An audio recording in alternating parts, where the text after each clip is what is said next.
Right now at 5, bracing for the possibility of some serious gridlock. We're live at the Chase Center in San Francisco to see how smoothly things are moving for the first big event. Plus, a snag in the investigation why the Coast Guard had to suddenly stop its mission to bring up the boat that caught fire, then sank near Santa Barbara.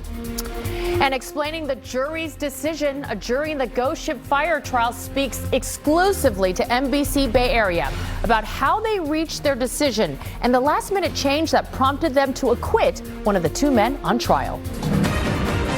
The news at 5 starts right now. Good Friday. Thanks for joining us. I'm Janelle Wang. And I'm Scott Budman in tonight for Raj Mathai. We're going to start with some breaking news in West San Jose. There's been a deadly shooting in a supermarket parking lot.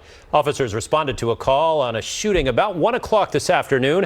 When they got there, they say they found a man laying on the ground suffering from gunshot wounds. We're showing you a live look right now at where the shooting happened. It was in front of the Food Max near a 24-hour fitness. Paramedics rushed the man to the hospital where he died from his injury. At this point, police are not releasing the name of the victim until they notify family members. They still have the crime scene blocked off, and some customers have not been allowed back to their cars. So far, they say no known suspect or motive. This would be the city's 25th homicide of the year. Another top story, he called it eye-opening and frustrating. We're hearing tonight for the first time from a juror in the Ghost Ship warehouse trial. Yeah, both Derek Almena and Max Harris were facing 36 counts of involuntary manslaughter, 1 for each person who died in the 2016 fire in Oakland. Yesterday, the jury acquitted Max Harris of all charges, but they couldn't reach a decision on Almena.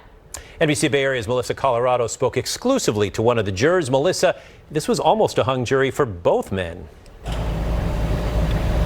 That was a complete shocker when this juror told me that. This juror is a retired high school teacher. He said even though the judge told the jury to put aside their emotions, he said he couldn't help but sympathize with those 36 families who lost their loved ones. And he told me that yesterday he wept in court.